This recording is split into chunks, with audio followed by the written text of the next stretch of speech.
I mean, we're back already. I'm not going to upload all of them at the same time, I don't think, but I already played all of my games, so I have some, and now that I have a bit of time today, I can record all of them. Probably, maybe maybe not.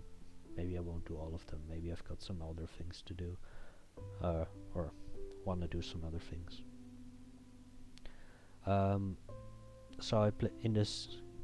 I played white in the first game, lost that game. I played black in the second game. Spoilers: I'll play white in the third game and the fifth game as well, and black in 4 and 6.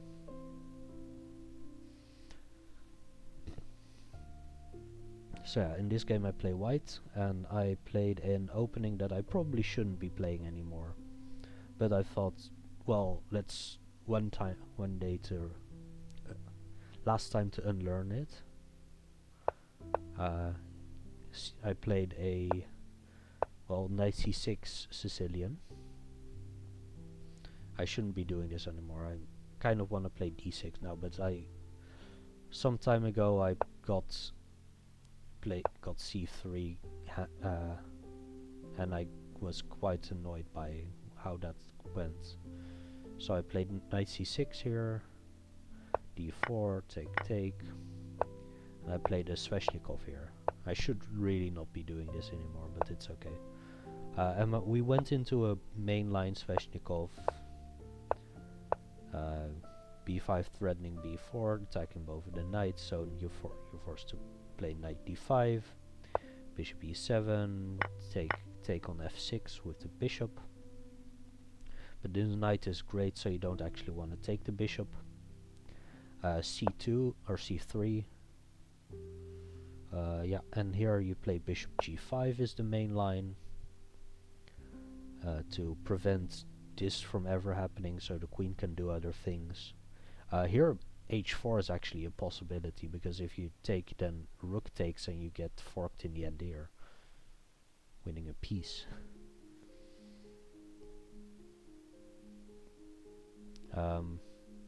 But my opponent didn't play h4. My opponent just played knight c2, which is the normal move. And here I played bishop b7, which I don't think is the normal move. I think the normal move is bishop e6, I want to say. Or castle. Or knight e7.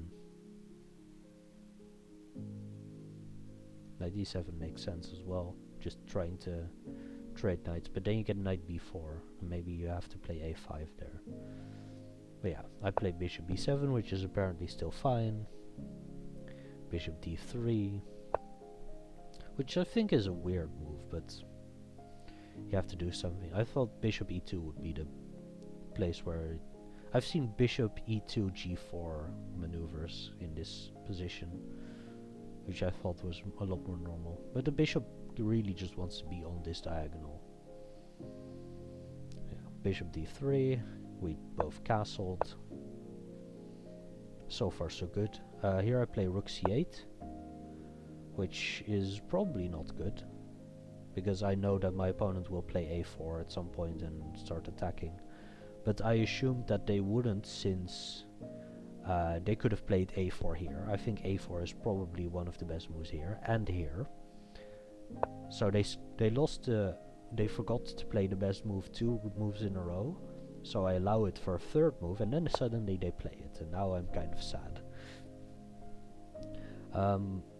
Because I can't really defend the b5 pawn. So I basically, to not lose a pawn, I just have to take. Rook takes. And here I play a5, which kind of just barely holds onto the pawn for now.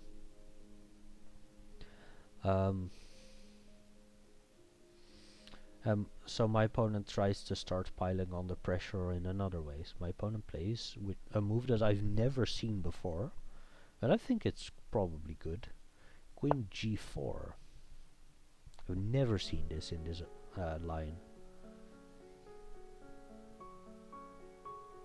But maybe that's because my bishop should be on this diagonal.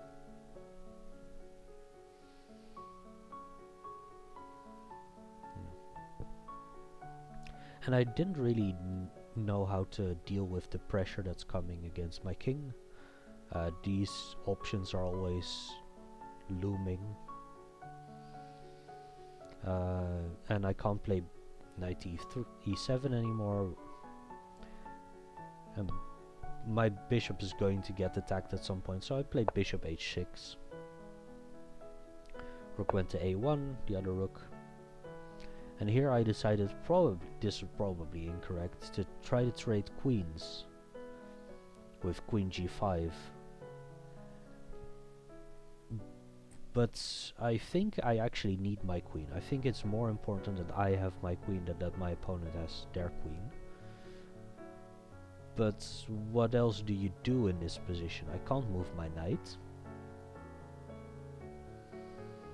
But because of that my bishop is bad. I could play rook a1 back and then bishop a6. Or bishop c8 maybe. I can move my queen, but I get bishop or knight b6 options. Maybe you do this even, or not that, but you know. My opponent has some moves and I just don't. So I decided to try to do this and put my bishop there so my knight can move. Basically replace my queen with the bishop, and the bishop is a better defender, so that's good.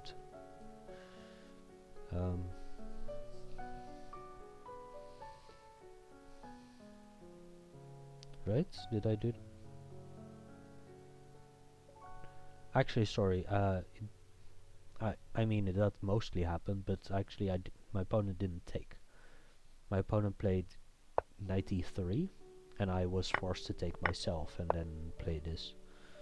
I think this is still fine for me to do it in this order. It loses to tempi, but this is just a bad move that they have to reverse at some point as well. And I'm not even going to force them, they're just going to make that move on their own.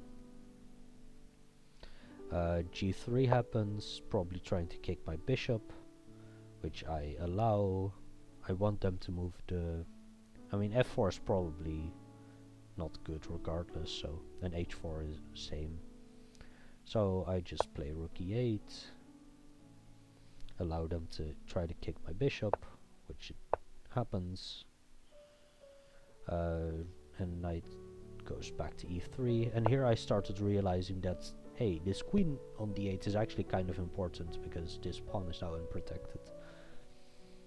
But there's not much I can do about it. So I tried to play rook b8, putting some pressure here maybe once I move the bishop. Knight goes to c4, so I have to defend my pawn here. They can now take on a5. But then I take there. Oh no, wait, they can't because I still have a bishop. So this is fine. Yeah. They play bishop e2, which is probably going this direction, which would be kind of annoying.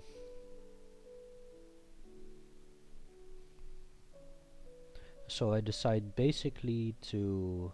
I mean,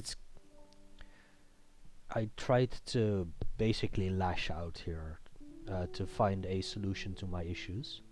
I played knight e7, attacking here for a second time.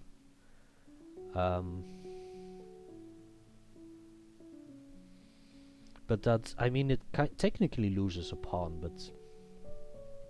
I mean, I blunder, but, you know, it's...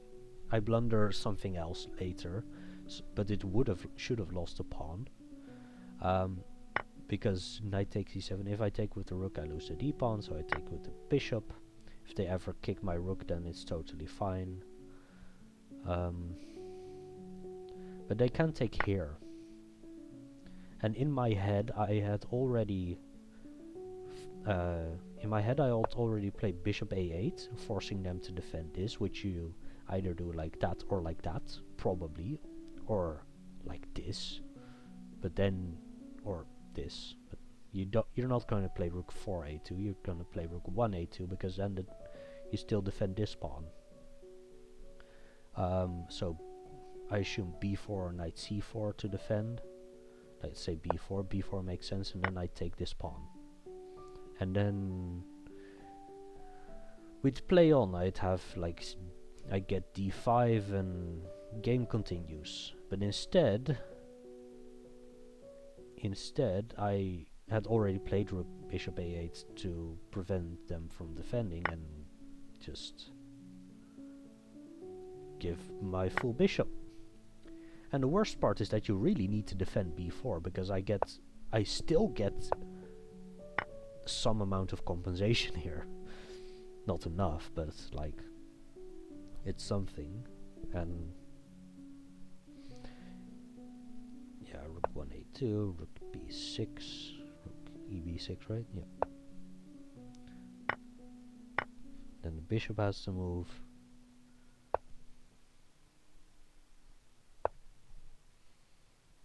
I mean, I don't really want to show the rest of the game, but actually the endgame is kind of interesting. I managed to, after rook e1, I managed to get this bishop trapped on h3. Actually, sorry, like that. Managed to get it trapped on h3 and move my king up and win this pawn by force. But it's still not enough, because they just have an extra piece. And yeah, I just lose this game. But I mean the rest of I didn't give up yet. The game took 59 moves, but I don't want to. Actually, it's probably quite interesting to look at this for a bit. h3 here, yeah. Because this is quite a weird setup. Yeah, but yeah, I'll look into that later. But this is just the main line. Sveshnikov, bishop g5, a6, b5, bishop g5, knight c2. And here I started deviating a bit. I should play knight e7, trying to kick the knight, of course. But then you get knight b4, right? What's the issue with this? Just a5? Or yeah, okay, no, this is good for me, but yeah, so maybe just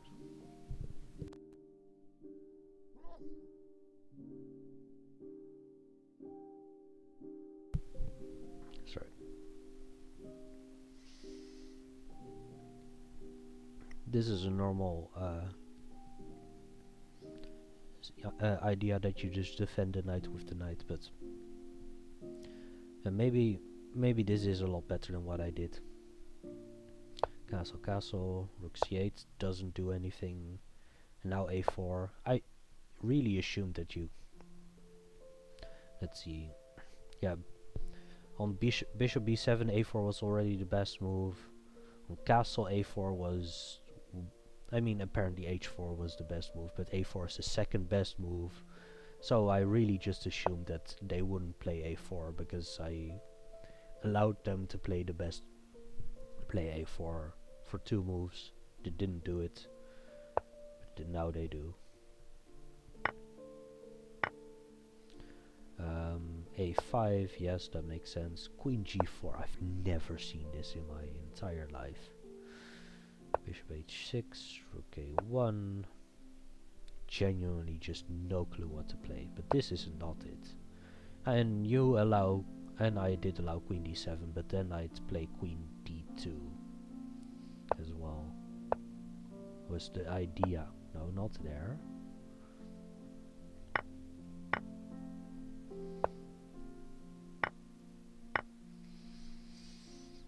I basically saw this and thought that would be fine still.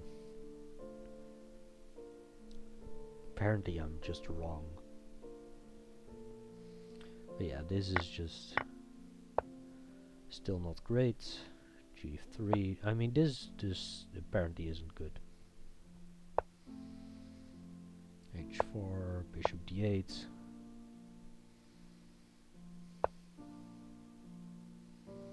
Rook b8 is good, but it's just doesn't matter. Apparently knight e7 is good.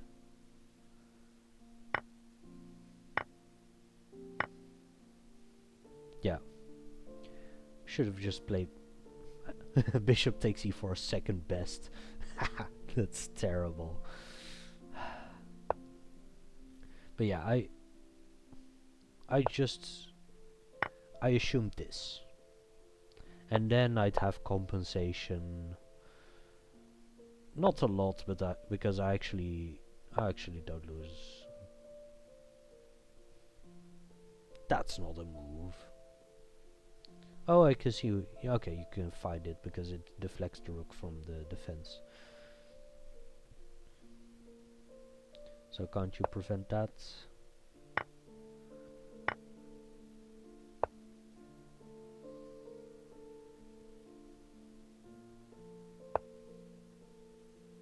Oh, you can still take because I can't take back because I get checkmated. But yeah. Yeah, now it's just easy, even. I thought that was suboptimal, but you know, it's okay. And like...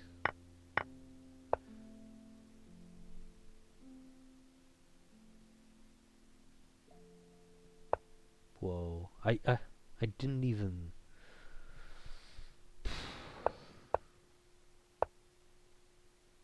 Yeah.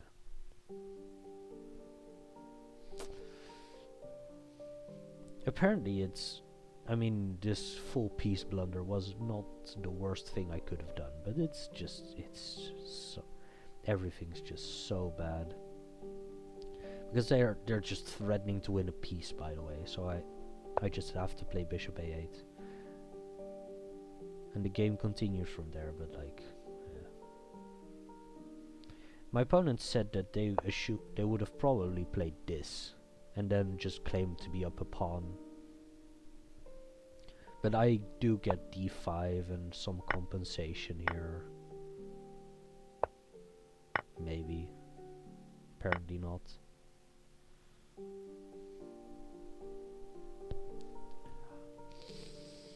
Yeah, f6 makes sense because otherwise you get just all the back rank issues.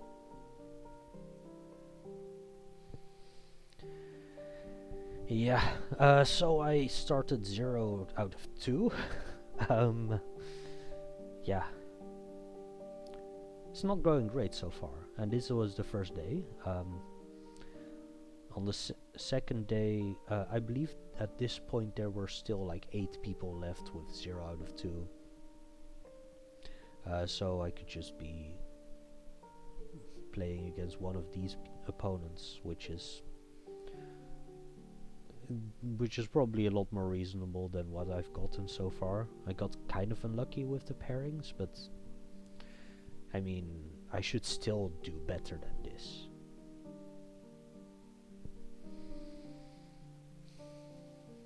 Yeah. Unfortunate. See you in the next one.